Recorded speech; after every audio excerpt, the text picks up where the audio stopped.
Hello, everyone, and welcome to another episode of For What It's Nerd. Today, we are here to discuss Masters of the Universe. And I want to preface this by saying I am not a He-Man fan. And what I mean by that is it's not that I don't think that's an interesting, piece of media or anything. It's just that I've never gotten into it. Wasn't really my generation. And then obviously there's been sort of an influx of it over the last few years with Netflix and stuff. And I've not really gotten into that because I was on the other side of it by that point as well.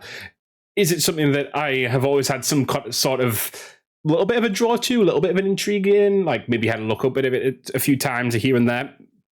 Yeah, so Masters of the Universe was, of course, announced, and I thought I would give it a try.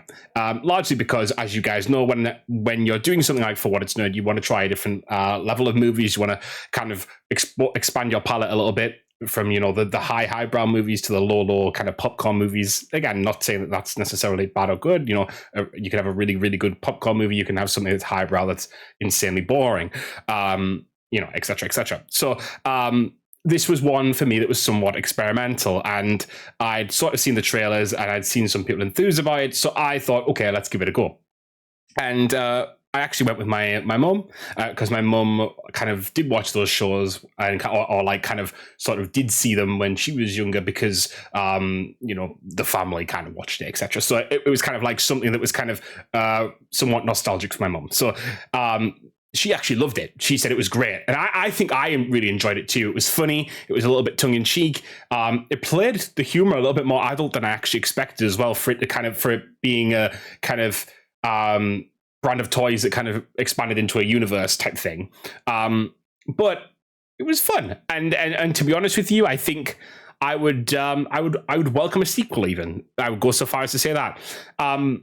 Yeah, very fun movie, really colorful, great humor and great use of modern day humor and kind of joking and playing a little bit of fun at the kind of 80s choice of like He-Man and like the names of some of these characters and being silly with that, and kind of that's like one of the big themes of the movie, kind of playing with like being cheesy but playing with that cheese, if that makes sense. That sounds like a really weird sentence, but it's true. It's what it is.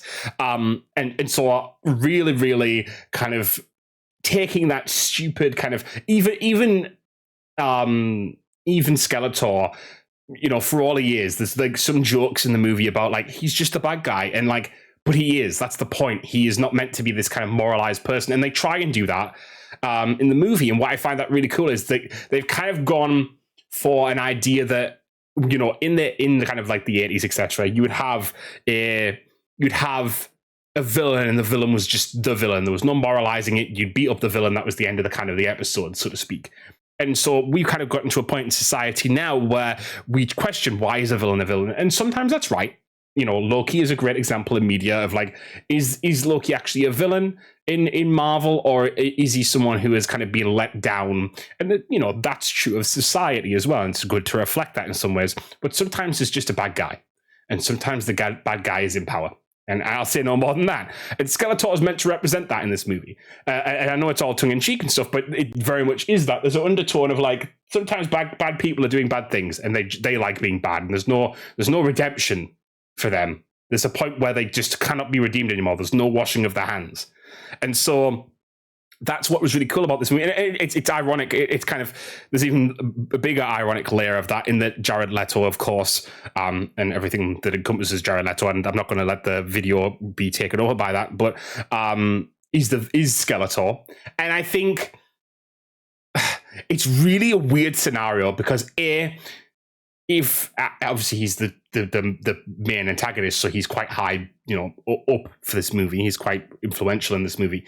But if it was something like Tron, where he was the main character, would I have supported this? Probably not. I think because this is a fledgling take on a franchise with a lot of actors who, apart from Idris Elba, everyone who's sort of in there is known by people who are in the sort of TV movie circuit, but not necessarily by your average Joe, so to speak. So I think, do I want everyone else in that cast to be kind of pushed further? Yes. Do you know what I mean? So I went and watched it, despite my misgivings about Jared Leto. And it's really, really frustrating because if he wasn't a shitbag, let me put it nicely, This is one of his best roles that he's done. I was actually kind of obsessed with Skeletor. Skeletor came on screen and he was some of the best scenes in the movie, which is just wild to say. It's crazy to sit here and say the guy who was probably the biggest attraction from the movie had some of the best scenes in it. Like what? Like it's that. It's that thing of, and I'm not saying that you should, and I definitely don't in this instance, but it's separating art from artist, and sometimes that kind of, you know, there's certain times that you should not do that, and I'm not kind of advocating that in this instance. I definitely not, because that's not my thing, and you guys know that it's all about discussing the reality of things here, and the reality is that there are a lot of allegations against Jared. Again, I'm going into too much detail here, but there are a lot of allegations and discourse around Jared Leto. And should he be in movies at the moment? No, I don't believe so. But he did a good performance in this movie. Like, how do you reconcile it in your head? And I think it's so hard to be real about that, because everyone wants to, you know, I want to sit here and I want to say he was trash, he was bad in this movie, because that feels morally correct, you know. But he wasn't, and that is like so hard to kind of reconcile. You know, how can I sit here and give a compliment? You know, I don't want to, but there we go. So anyway, let's move away from that. Is it Nicholas I really should have looked up his name. Galazian? The guy who played He-Man was really great in that role. Camila Mendes, who played Tila, I actually really enjoyed her. And some people say she can't act. I don't think that's necessarily true. I think she's got a certain type that she plays. I think she played as best she could within that. And I personally, I mean, you know, sometimes you'll enjoy watching something bad, so to speak. For example, Riverdale was a show that was so bad it came back around to being enjoyable again. And I think, obviously, you kind of rate people based on that. But let's not forget, we've done this before with so many actors, Hayden Christensen, Robert Pattinson, and they've come back and they showed us a performance in something else, and we've liked them in it. Or we've enjoyed seeing them back in some way. You know, Robert Pattinson is now like kind of top billing in a way in Hollywood now, and he was sort of looked down upon for so many years just because he was in Twilight. So we can't do that. We can't say that. And you know, Idris Elba being in this movie, I sometimes struggle with Idris Elba. Really enjoyed him as Duncan in this movie. Really enjoyed him. Even Alison Brie, who I've heard of but not really watched her work so much. Really interesting as Evelyn as well, or Evelyn. Sorry. And kind of this idea of someone who, and there were some undertones in this movie that were actually like not explored very much, but it was kind of it was interesting to see done. And you know, she's being she's this character called Evil Lynn, and you think it's going to be pretty clear cut. And she's not a good character by any means. She's still working for Skeletor, but you see that she's under some kind of coercion. She's under some pressure. She's literally to say it nicely, she's domestically abused in this movie twice at the very least. Never mind any verbal abuse or anything like that, you know. And there's kind of an allegory there of like Skeletor is this guy who's trying to live up large and get everyone to laugh at him, and then he's turning around and he's hurting Evelyn, who is sort of set up as his counterpart, his I don't know whether they actually are, because again, I've not watched He-Man and stuff, but his betrothed or his beloved or you know, something close in that way. And the fact that he so hurts her is actually quite. I was surprised. I wasn't surprised in terms of he's a villain, but it was quite. I was like, oh, okay, we're going there. This movie really kind of tries to suggest and show that good people can be good and bad people can be bad. And just because you stand up and take a fight doesn't mean you have to take the route of the bad guy, so to speak. You can have the moral high ground. I think that's what this movie does really well. It has a message.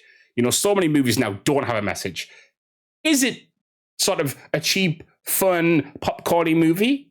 Yeah, but does it sit almost like a morality tale, like a little bit of a parable? Is that maybe a bit strong? Kinda. And I think that's okay. I think, like, obviously this is a movie that's a 12A, so it's not for kids necessarily. But do I feel like it's a good morality tale in the sense that it plays with those ideas and it shows you that it talks about like sort of toxic masculinity, but in a roundabout way. It talks about parenthood and kind of like feeling pressured by like a parent's maybe desire for you or to protect you? Does it feel like in some ways that it talks about other issues like I've just discussed? Yeah, and I think that's what's really good about these movies where they do that. They've managed to disguise something in a movie, not disguise it, that's the wrong word, but convey a message across to people who might otherwise not understand that message, and kind of put it on them and let them think about it in a way that's not deeply upsetting or deeply all-consuming or deeply, frustrating, or it might open a dialogue where a parent can say to a child, I'm sorry, or stuff like that. And that's what movies and shows are all about: seeing different perspectives, learning new things. And I think I was going to sit here and enthuse to you guys about the Masters of the Universe movie in such a way that I was saying that it actually has so many really important themes in it?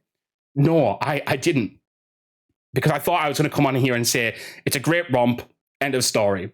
But it's a little bit more than that. And I'm really going to be disappointed if this doesn't get a sequel, actually, because I feel like this universe could deserve it. So who knows where Masters of the Universe is going to go next? It's not tracking well, if I'm honest. But numbers have never super meant anything, because there's been movies where they're greenlit anyway. Now, I don't think that's going to be the case here. I think if this movie fails, it's going to fail. But if there's one thing I can do is I can make this video and tell you guys how much I thought it was good. And maybe they take the idea that maybe some people didn't go and watch this because Jared Leto was in it, or maybe because it wasn't as big as they thought. And if there's a sequel, people will be going, wow, let's sit and watch this because we really enjoyed the first one when it came on streaming or whatever. Maybe they need to use this one to build a franchise and then they go from there. I don't think that's going to happen. I genuinely don't, but you never know. So let's see how that goes. But I really enjoyed this movie. And it's a sleeper. It's a sleeper movie. It's one of those ones that I think in a few years people will be going, wow, why didn't this get a sequel? And we'll know why.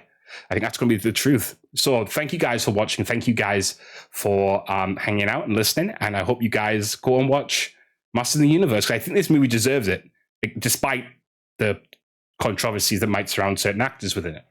But yeah, thank you guys. I'll see you later. Bye, guys.